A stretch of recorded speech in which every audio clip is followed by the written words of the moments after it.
My number one value was, how do I make more money?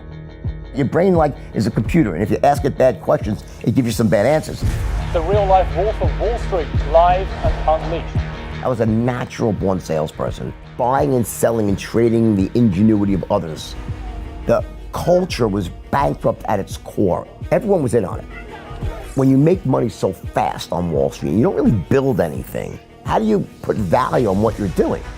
Money is the only barometer of what you're doing, so you have to buy something to make it real. Once I get rich and I get powerful, then I'll feel good. And then, I still feel the same way inside. What do I do now? I was on 22 different drugs at the end, and I thought it was normal. Your values don't really change that easily, unless a disaster happens. When you go to jail, it's like losing the game of life, losing my money, my freedom, my self-respect. In retrospect now, getting caught and forcing to re-examine my values and forcing to come back has allowed me to help people all over the world. It's allowed me to really build a business that I love.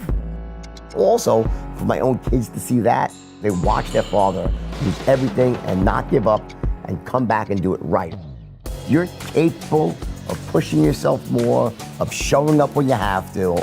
So much is in your head. You can train yourself to be someone. I want to be known as someone that always shows up. That's my secret.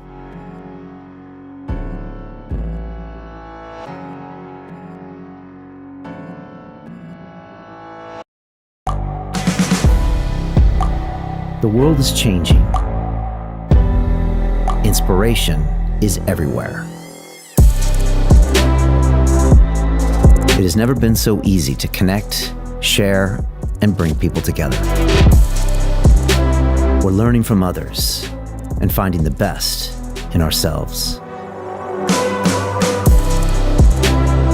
Challenging our beliefs. Sharing our vulnerability. Overcoming our fears. Transforming ourselves so we can transform the world. How far can we go? This is London Real. I am Brian Rose. My guest today is...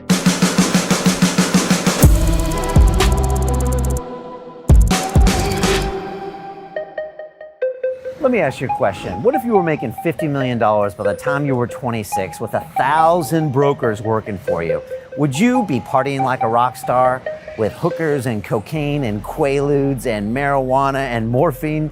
Well, that's what Jordan Belfort decided to do, and he wrote the book, The Wolf of Wall Street, which was later made into an Oscar-winning film with Leo DiCaprio playing him, Martin Scorsese directing, and it's this crazy life of Jordan on Wall Street the same time I was there, basically selling penny stocks out in Long Island to anybody who would buy them. And it became a pump and dump scam. They ended up being tried for securities fraud, and Jordan went away for 2 years for prison. He had a real change in his life. His wife left him, he lost all his money, and he had to come back and remake himself, and now he is back.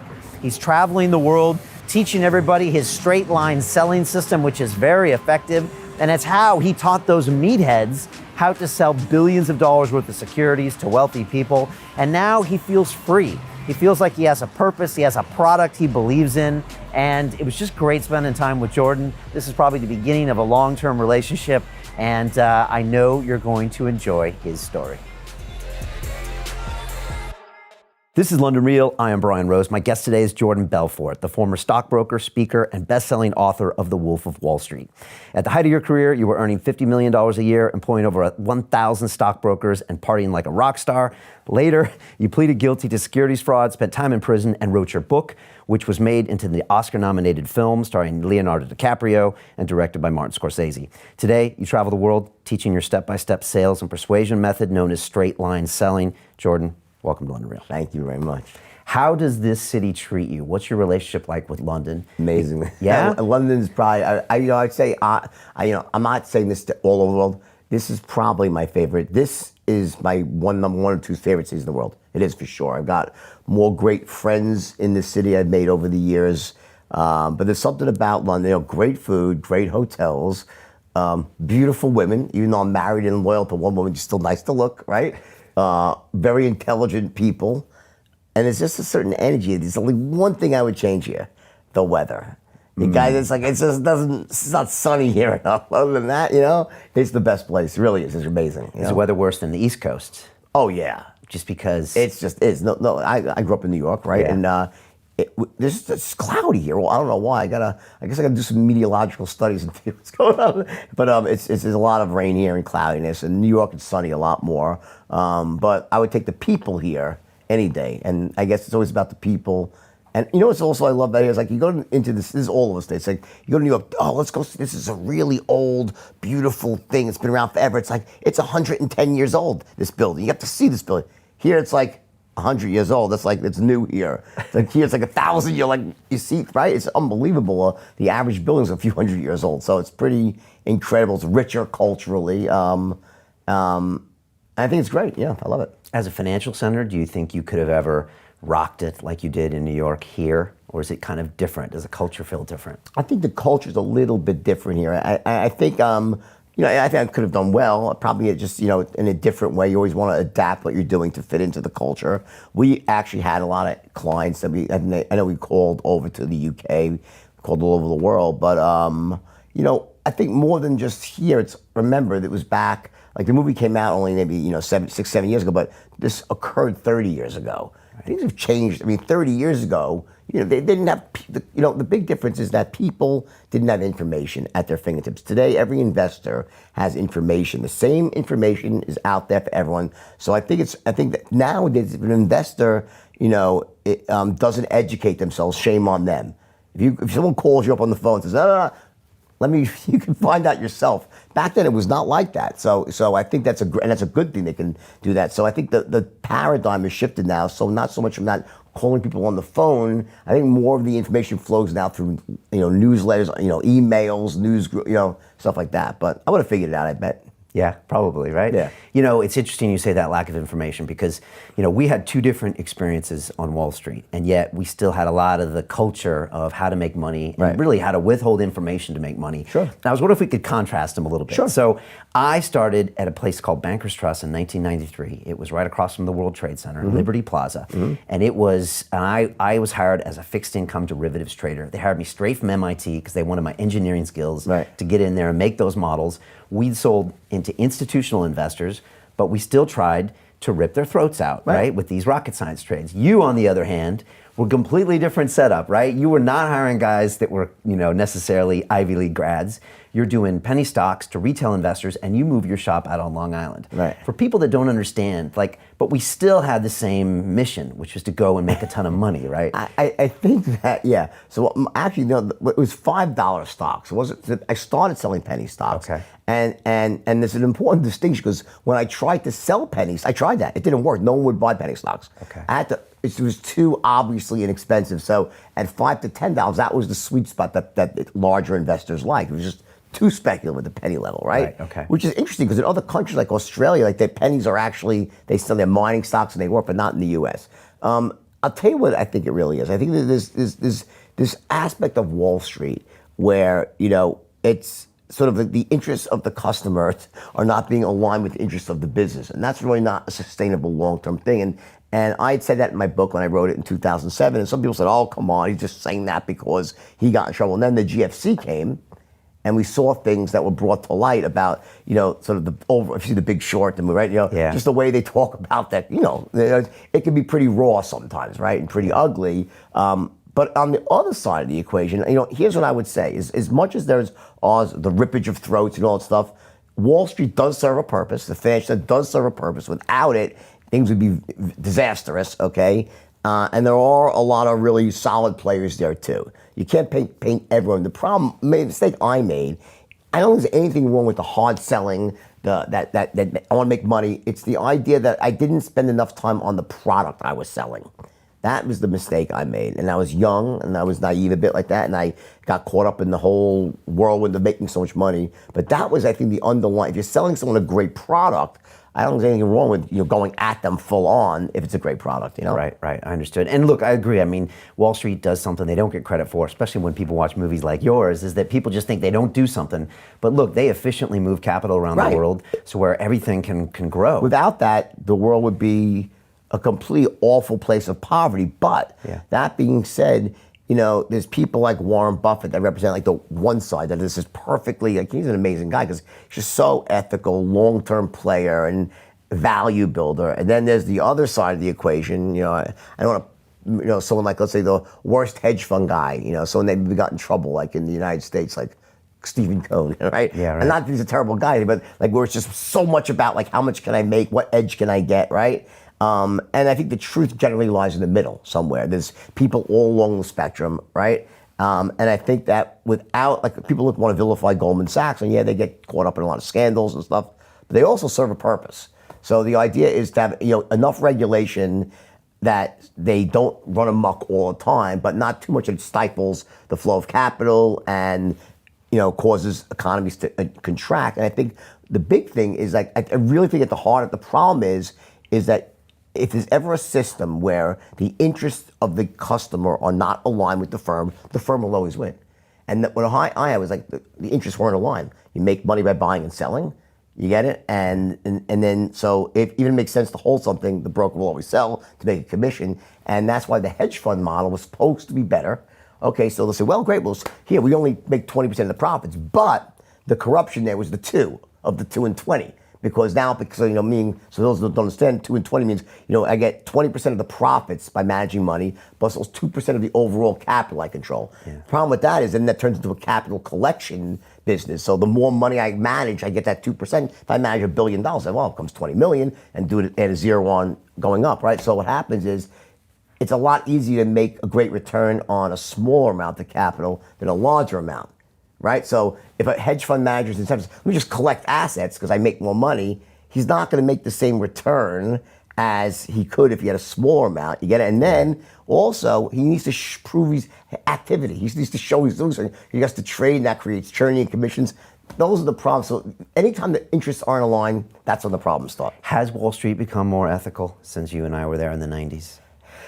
I think that it reached a crescendo of zero ethics back in 2006, 2007. It was like mass craziness, right? So it got worse from when you were there. I think worse, and then after that shock to the system, I think things have gotten better. But I think things are starting to drift back again somewhat. Like what happens is if you look, you remember after the GFC, like the stated income, this is like the crash, right? After the global financial crisis, everyone was like, 07, 08, we'll never, mortgages have to be for people that qualify. If you go now, it's almost back to the same thing again. People giving out mortgages, Yeah, you're going back to slowly. It's all a cycle. We right, see it's it, like right? It's unbelievable. They go back. Memories are short, right? So, I think that it's always going to have that sort of like it goes around and around, and at any given time. But even here's one other point to consider. Even in the worst of times, one thing that you want to remember is that it's not like everyone on Wall Street's corrupt. It's probably even in the worst time, 15%.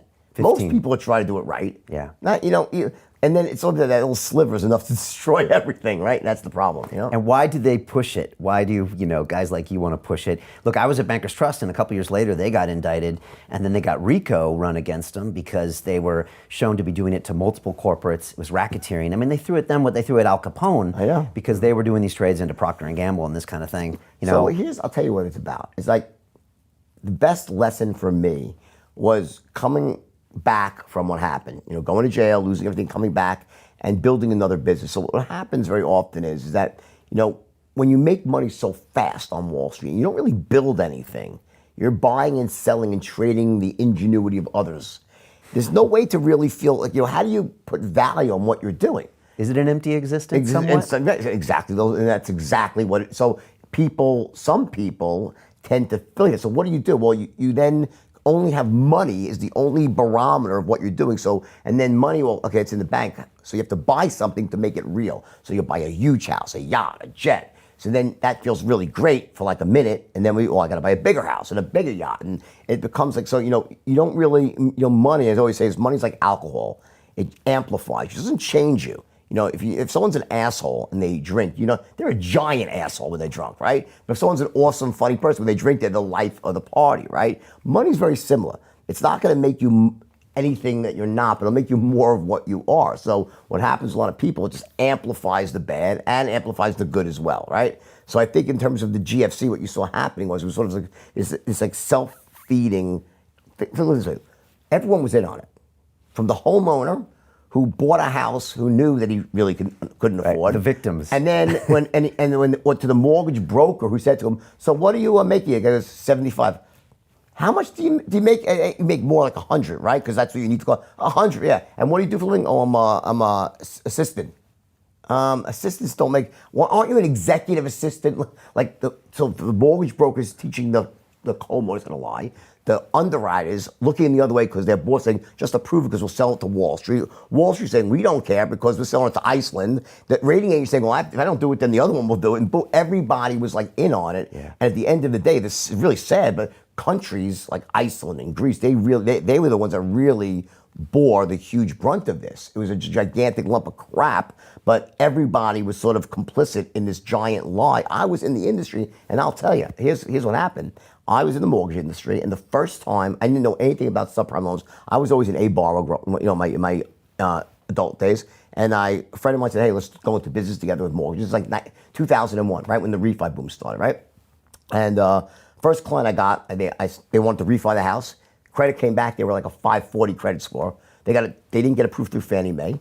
So I figured, we'll call option one. I'm like, they're that subprime. Yeah, girl comes in, she looks along. Oh, okay, I could do a 7.5% loan here on a 228, 2 years fixed, 28, then a variable rate. At the time that she said 7.5%, the fixed rate through favor was 7%. I'm like, it's only a 0.5% difference between someone who's got perfect credit and this person who's basically a credit criminal.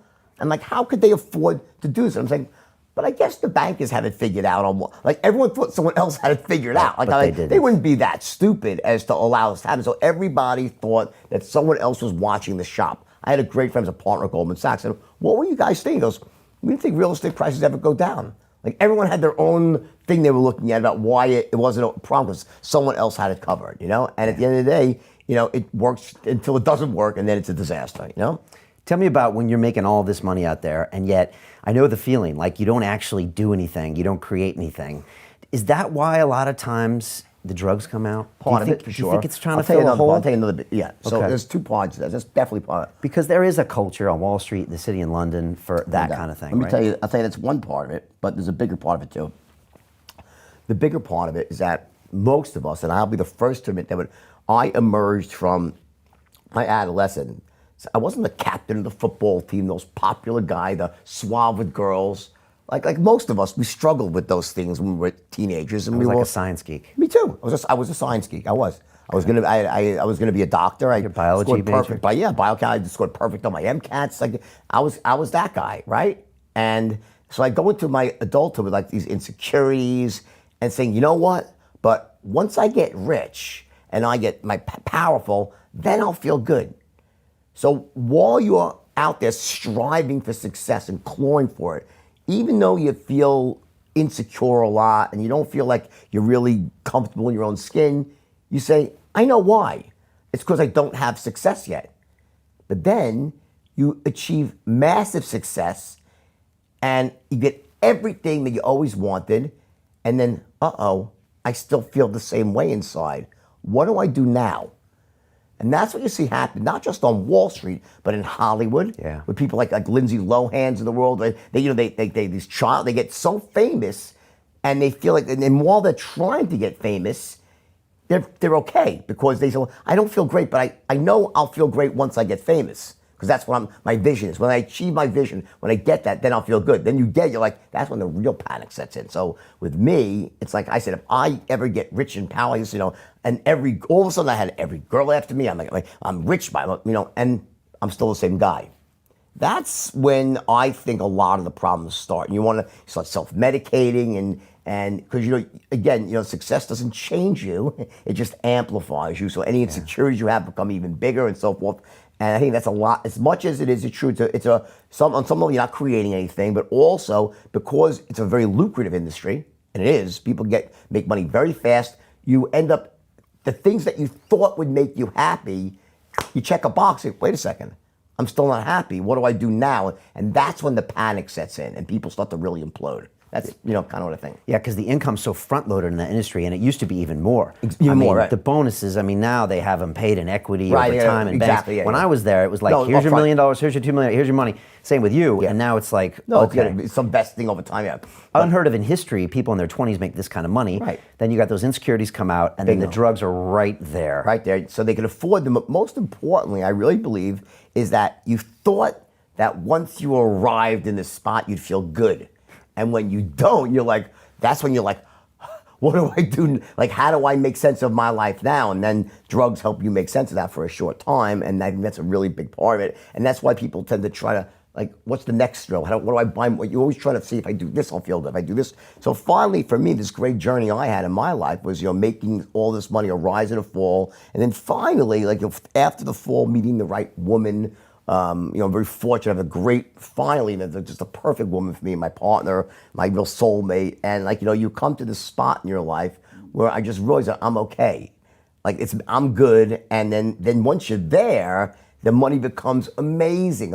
The compulsions are lifted to spend it recklessly. I swear to God, it wasn't a car I didn't want to buy. I got every car, blah, blah, this, 18 watches. I don't really care anymore. I love nice things. Still love to fly private. Why not? But the point is, it's not like I feel like that I'm trying to fill something by doing that. I use money in the right way now, and that took a long time. And I wish I could. If you can go back in time and whisper something in young Jordan's ear, that would be it. You're okay. Yeah. You're okay, and no one cares. Everyone's got their own shit going on.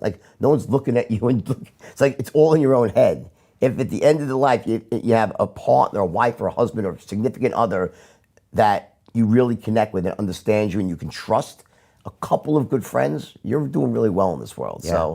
So the story of your life is kind of the story of your relationship with money to a certain extent. We both grew up in America as teenagers, and it was just I was selling candy on the buses, you're selling ice cream, you're selling exactly. this. We were, I don't know about you, but for me, that was what America was all about. If you make money, you win. Were you from a wealthy family or no? No, kind of upper middle class. Yeah, so I was middle class, middle lower, but not lower class, middle. So we had enough money to know how little we had. In other words, and also we were in proximity to wealth, Long Island. So it was always about one day when we get rich as kids, we'll move out to Long Island, get a big house, and really we'll arrive. And then, maybe a half a mile was the big houses in the area, right? Called the Bayside Gables, where the rich people live, right? So that was, yes, a very, very similar upbringing in that sense. So yes, I always sort of felt like that was my path forward. It's very money-centric, success-oriented way of thinking. And from the time, I think, I always had a business. Paper out at 8, shoveling driveways after snowstorms at 10, children's magic shows at 12, and then the beach selling ice. I really made big money. That really defined who I was. By the time I started selling ices and I made that first big hit, a couple $100 a day back in the 70s, was a lot, right? $20,000? Yeah, it was massive. It was unbelievable. It was unbelievable. Did your self-esteem tick up a few notches? Absolutely. Right. And not just my self-esteem, my beliefs about myself and taking action, my beliefs about self-reliance and resilience. So it really started really forming the adult version of who I was, that to this day I would never consider how can I not be successful, because I'm not going to stop until I am. That sort of belief, and the harder I work, the more money I make, versus how I was at 10. I said, oh, go work in this catering hall and sit there, wait to get, but I'll die. I'll kill myself. I'll be the worst busboy in the world because I'll be asleep trying. I'm not picking up that plate because it's not like a sort of profit versus energy out. You get it? So I realized who I was. I found myself pretty young, and because of those root beliefs I had about myself taking action, it paved the way for all decisions going forward. Right, and that's what built Stratton Oakmont. That kind of was started on the beaches there to a certain Started extent. on the beach. What happened with Stratton Oakmont, and it was really about this. I was a natural born salesperson at this incredibly high level. Whatever reason, we all have gifts. That was a gift I had at a really high level, right? And when I was trying to get my young guys, who were basically nincompoops, right, to close rich people, they couldn't. And this, I originally was selling penny stocks to moms and pops, right? And I had a system of training salespeople that was really good. It was my own. It didn't have a name. And these 12 kids, I give meetings every day, and they were doing really well. Then when I came up with the idea to go to rich people, and I tested it myself and Danny, the Donnie character from the movie, right? Yeah. The results were so profound, so massive, I decided to reinvent the firm. I said, wow, this is gonna be simple. All I gotta do is train these 12 kids to close rich people, and you'll really appreciate the story because you come from the larger Wall Street firm, right? I said, I'll be the richest person in the world, right? See, back in the day, in the 80s, when we were going through things, it was the rich people, the kids that went to the good schools would go to the big Wall Street firms. Yeah. And the kids that were really educated, they go to the penny stock firms. It was very elitist. It was totally, right? And then my cracking the code, it was about that, wait a second, why aren't the regular kids allowed to call rich people? They're too stupid. Rich people are not going to speak to a kid who dropped out of high school. And that turned out to be very, very true. When I tried to do it, I was able to do it. My partner, Danny, was a very smart guy, natural born closer. I trained him, right? The 12 kids couldn't do it.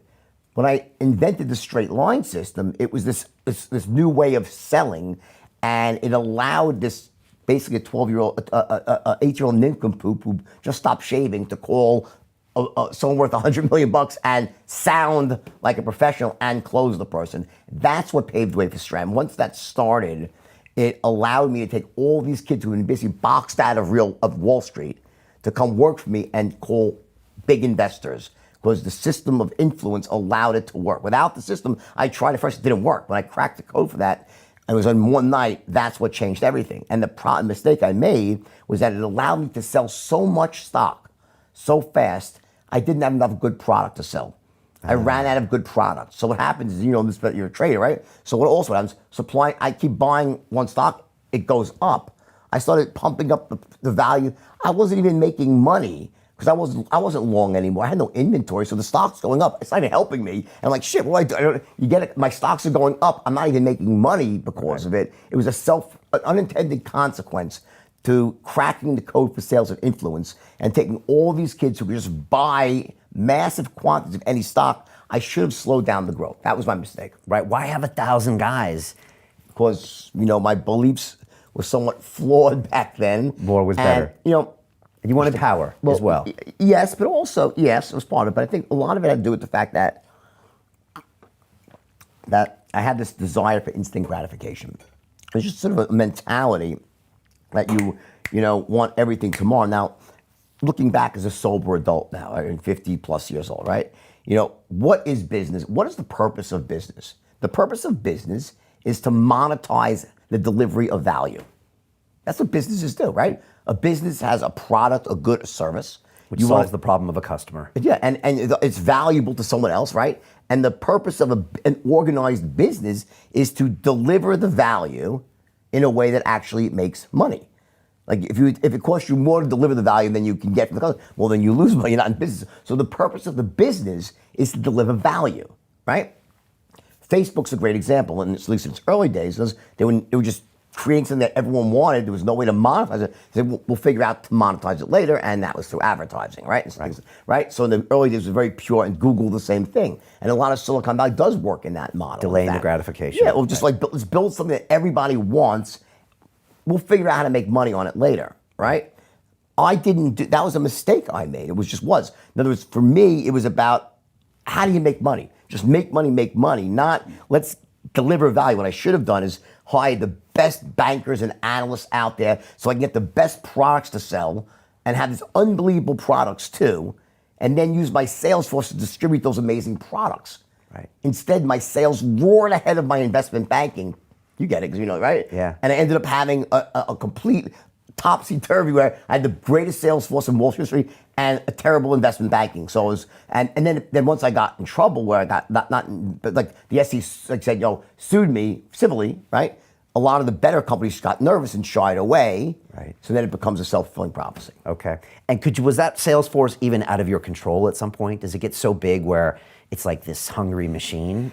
It's yes and no. It's always was that we had a very well-controlled sales force, right? They were ultra loyal. They were trained to a razor's edge, People don't talk about how you're a company culture master because you built a pack of wolves out there. I did, but unfortunately, I was a master, but the culture was bankrupt at its core. That's the problem, because the product like, in other words, here's the thing. Right now, I have a business. I'm growing my business, right? Everyone loves my product. My actual sales training, it just works. Right. I go to a seminar, and who's on? Everyone will say, it's the greatest thing in the world, right? There was times, 7 months ago, I rolled out this new program, an online training platform where sales would come on, and I wasn't making any money because I was just testing it out. And I wasn't sure if, should I really keep doing this? And I looked at the comments, people. They were just saying, this is the greatest thing in the world. I said, if they liked it that much, I'll figure out how to make money one day from it. Right. The reverse way. In other words, you have something that's so great, everyone loves so much, you'll figure out how to make money. The culture we had was based on just like, we are animal salespeople, we're successful, we're gonna work harder, we're gonna be and more skills, more refined. But at the core of it, because you're not delivering value to people, the culture will ultimately collapse. Right. It can't be based on not a lie, but on deceit. And even that's the wrong word. It's really on essentially getting away with something. Everyone in my company, they're just like, all we get is people saying, you changed my life, you changed my life. That's a really nice thing to work. It perpetuate. As opposed to. Versus like, customers, you lost me 500 grand, right? You're suing. It's like, it doesn't. And then also, other mistakes, I allowed some of the language patterns that were used to skirt on the side of truth. They would never lie on the phone. You couldn't. It was, in Wall Street, it's done. I was in business 10 years. You'd be out of business in 6 months. Recorded lines, right, all that stuff. So we didn't lie, but it was just sort of misrepresentations, omissions of material fact. And if you don't think that the salesmen know that when they go home at night and they're lying in bed, they can't feel good about that. Right. So what happens is it ends up permutating to every other part of the company. So like I always say, in my trained companies, I say to the CEOs, you can't, if you allow your sales force to tell one lie, you know what? They'll start lying to you too. If they lie to the customers, they'll steal from you. So it's got to be, it's got to be pure. And by the way, I'm not saying I'm this great lily white person. It's just for, even if you're greedy, you make more money by delivering massive value. You'll end up doing better yourself, right? So good ethics is good business. I think so, for 100%. You make less money up front for sure. I won't deny that. Very often, maintaining ethics means about not making as much up front, but making 1,000 times more over the long term and feeling great about it. So if you had those ethics from the beginning, I would be bigger than Goldman Sachs by now, probably. Really, you'd still be in business. Oh my God, for sure. I would have caught the whole internet craze, right, in the late 90s. I went out of business in 97. Imagine if I had the 1,000 guys taking every internet company public. I could have made God knows what we would have been. But I'm glad it happened. No one's happy when they get caught. I'm glad I went to jail. I'm not to be stupid. But in retrospect now, the life that getting caught and forcing to re-examine my values and forcing to come back has allowed me to help people all over the world. It's allowed me to really to build a business that I love, that I can make a difference in people's lives everywhere, and also for my own kids to see that. Watch people say, how did your kids handle? My kids are great. You know why? Because they watch their father lose everything and not give up and come back and do it right. If I would have come out of jail and been a criminal still, what's the next scam? My kids would probably be very much damaged. But for them to watch and dad say, I made a mistake and do it right, that's a great role model to your kids. And you're happy now. You got a good energy. People are loving you, right? Thank God for that, right? I honestly, because you've been on the other side of that, right? I had some very tough years. I had some really tough years. The toughest years for me, 1999. So you're out of jail at this point. Before jail. Before jail. Oh yeah, of course. Waiting to get sentenced and just like living in this purgatory and losing my money, my freedom, my self-respect. My wife walked out. I was like, she left like the day I got indicted. I'm like, didn't you read the Gold Digger's Handbook? I'm like, there's a sort of protocol when the husband loses the precious ore. You don't leave right away. You got to stick around. You got to stick around for appearances. A few months. Yeah, and then say, "Oh, he changed. He's impossible." But she was out with a pickaxe and shovel looking for a new gold mine, right? Anyway, the point is, and what about the drugs? You still not sober yet as well? I was already still no. So the movie's very accurate in many respects. What they did, they fiddled around with the timeline. So I had already been sober for 18 months, almost 2 years, and never. It was like they had me break out the coke at the end. That never happened.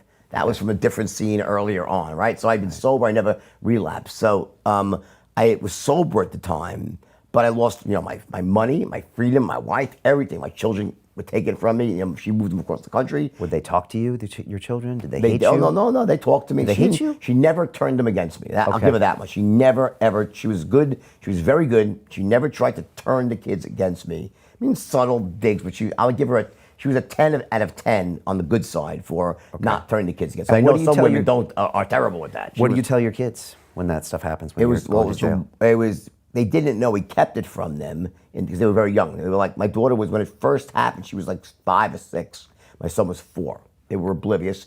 My ex met another man and she moved to the West Coast, right? Okay. I was on the East Coast. That's why I ended up in the West Coast to be near my kids, right? And we didn't tell the kids. And then before I had to report to jail, a few years later, there's always the U.S. is takes time to actually go to jail, right? Yeah. So we sat my kids down and, said, Daddy made some mistakes. And he asked them. My daughter started bawling hysterically. She was now 9. It was the worst night of my life, honestly, telling my kid. My son was 7, they're just crying hysterically. And then we had that. It was the night before I went to jail. And then we all slept in one bed together, my 2 kids and I, the night, and then I left, and that was that. And then I was in jail. And then when I go to jail, who's my bunkmate? Tommy Chong from Cheech and Chong. Can you imagine this? So they put me in with Tommy Chong, and not in the same jail, in the same cell. We shared a cube together, right? And we became good friends. And there's not much to do in jail but tell stories. Right. So, Tommy's telling me stories. I'm laughing, and I'm telling him stories. He's rolling on the floor. The 3rd night, he says, honestly, I thought you were full of shit. I thought you were making this stuff up, the yachts, because my wife Googled you. It's actually true. You did all this. Because you have to write a book. So I was like, really? He's like, yes, write a book. I'm like, well, I don't know how to write. He goes, just write the way you speak. I was like, okay. So I tried that and it didn't work.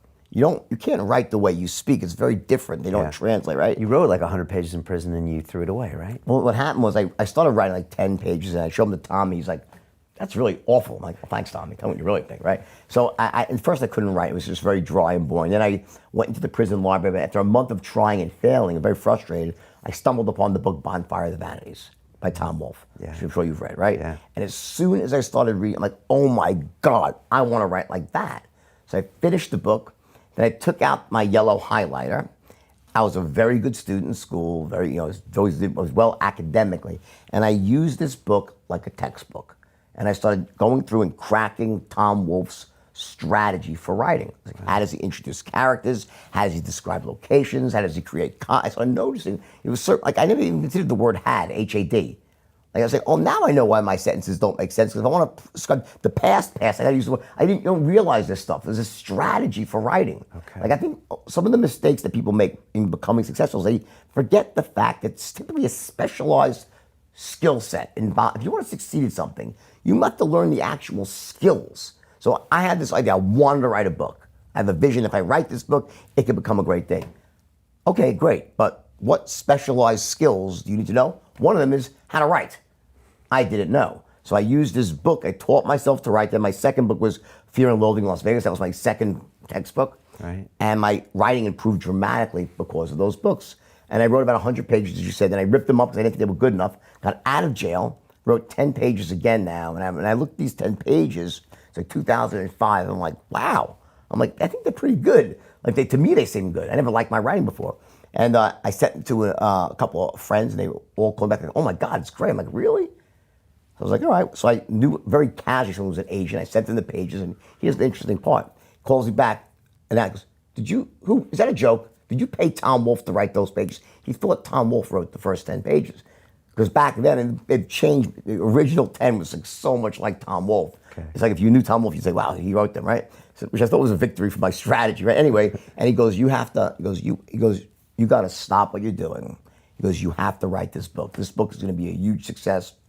I thought the guy was crazy, but I was just out of jail. I didn't know what to do. So what were your options at that point? My options were to build another business. I assumed I'd get rich again by building a business. I didn't know what it would be. Right? You could personally trade after, but you couldn't start a securities firm. That's all out. Exactly. I couldn't own a firm, but I could trade for myself. But to me, as a person that I'd already run Steve Madden's shoes, I built that up. Right. I never doubted I'd make money again. That wasn't really my worry. I knew I'd get rich at some point because I kind of was that sort of person. Right. I didn't know how, but I was tired. I was like worn down. Also, when I was writing that book, even those first 100 pages, it's like almost like a lot of catharsis in there. It's like therapy. And you start seeing things about yourself. And I just made this decision. I said, let me give this a whirl. And I literally holed up in this little tiny apartment I had in Playa del Rey, California, right? And it was something about this place. It was overlooking the water. It was tiny, not expensive, great energy though. And I didn't speak to another human being for almost a year. Only my kids would come over and they say, Daddy's writing this book, Wow. And I did something pretty interesting in terms of success. So after about 20 pages in, and I now had, my age, like, this is gonna be huge. I didn't think I could finish. I never wrote before. I was like really nervous. So I went to my daughter, who was like my closest friend back then. We were really close, my daughter, right? Okay. My son was still small. I said, guess what, Chandler? She goes, what? She said, Daddy's gonna write a bestseller and become famous. Now I did that because I knew that once I told her, I would have no choice but to make it happen. I embarrassed myself. And then she goes, Mommy, Mommy. And then I was screwed. And she told my ex-wife. And then I had no choice. She's like, oh, yeah, sure. And then, imagine what happened after that, right? So I literally holed up and I just wrote and wrote and wrote. My manuscript was 1,100 pages. Whew. And then I went through, after about 3 months, I had 50 pages. And my agent goes, I have to send these to a publisher because I'll get you some money. And he got them to Random House. They bought it on the spot. And I got a big check from Random House. Now I was broke. Right. And I got, they bought it for like $700,000 right there. So I was like, wow, it was a life changer. And then, and what did you learn about yourself when you wrote that book? When you got to look back on Jordan's life, 10 years later, right? Sure. So 8 years later, what did you see? Patterns, things you're talking about today? Oh, yeah, of course, yeah. Well, the biggest, a number of things. Number one was the number of voices in my head.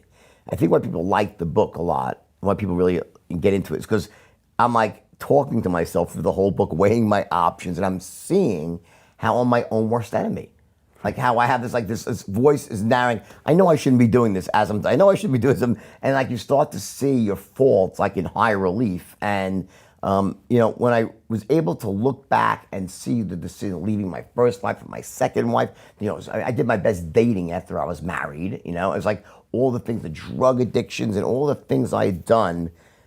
It's like, and when you write, it's like you're peeling back the layers. So it's like, it's like the first draft is everything is rich. It's like you write the first draft and you say, oh yeah, wait. And that it ignites a memory and a deeper memory and a deeper, so you start to really, dig out the deepest recesses.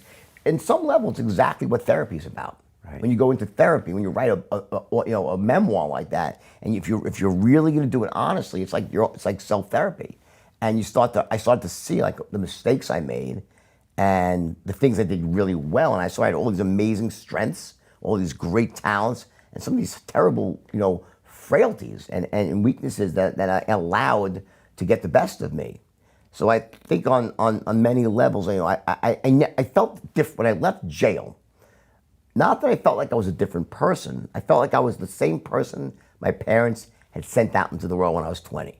I was a good kid. Right. I wasn't growing up, nothing like, I loved, the old movies like Goodfellas. I didn't grow up with a family like that where I was like, we were, knocking over, cars, and I was the most legitimate, parents are accountants. So like, I felt like I was back to that person. That with values and stuff. And then, I got very lucky. I met the right woman also. And that is a big thing, whether you're a man or a woman, and it doesn't matter who that person is, what the sex is, but when you meet someone, they can either make you better or make you worse. And I don't mean about someone filling your holes, because no one can fill your holes. But some people enter your life and they just make you better versions of who you are. That's my current wife. Is just like that. She's just like this person that she represented to me everything I always wanted in a woman, looks-wise and integrity-wise. And I felt like I truly had a partner and a friend that I could trust, and that she just had never sold out throughout her life. And it was just, and then she had a son who became my son. I raised him, and he works for me. He's an amazing kid now. He's like, he's just amazing, right? All my kids are great. And so I think it was a big thing also, is who you surround yourself with. Your mother probably said to you, if you lay down with dogs, you're going to wake up with fleas, right? It's a big expression from the United States, right? Yeah. It's true. How does she bring out the best stuff in you? Because she's not, it's hard. She loves nice things. She loves money. her whole life is based on ethics and integrity. Seriously. She's never, and you could agree with her opinions. She's got strong opinions on certain things, but she's always been very true to who she is. Right. And she's not going to sacrifice it for anybody. And I think I did a lot of that in my life of just trying to please others. And in fact, in the book, I always said I feel like I'm almost an actor on the stage in my own life, doing what people think I should be doing versus what I want to be doing, you know? And I just think that, you know, part of it was her for sure. And also part of it was, you know, when you go to jail and you lose, like it's like losing the game of life. You know, they always say, you know, your values don't really change that easily unless a disaster happens. I was forced to re-examine my value system. My number one value in my 20s was, how do I make more money? I want to make money. I want power, money, hot women, sex, money, power, right? That was, and I'm not alone like that in my 20s, but that was my values, right? Today, like making money is not even my top 5 values, and I love money more than ever. Because I know I don't have to worry about that. If I just give value to people, I possess the skills to turn it into a profitable business. The more value I give, the more people I reach, the more money I make. I don't have to put money first. Money is the outcome of giving massive value and applying correct business principles versus waking up every day saying, how do I make more money? We should just rip people off. Maybe we should like pump the stock. Your brain like is a computer. And if you ask it bad questions, it gives you some bad answers. How do I make more money? How do I make, well, we could always, you know, kind of collude with that firm over there and do this again. Now, I would like, I wouldn't do, if I have one person who ever complained, here's your money back. I don't want anyone to touch my life and not think they got 10 times a better deal from me than I got. I'm okay with that. I'd rather someone say, wow. And that's the people on my platform. If you go on there, I'm happy you're free. Just check it out and just watch the comments that people say, this is ridiculous. How does he do this? How does he give this much value? Because it's like $20 a month and I should charge $200 or $300 a month. But I do it because I know I'm playing the long game. You know what? I'll get 1 million people on it. Very different story. And look at Jeff Bezos, it's a great example. Yeah. People say, how is he doing all this stuff? How is he giving away books? He got to be losing. He was losing money. But he understood that he was providing a valuable service, and eventually, over time, you can make a lot of money like that. To continue watching the rest of the episode for free, visit our website londonreal.tv or click the link in the description below.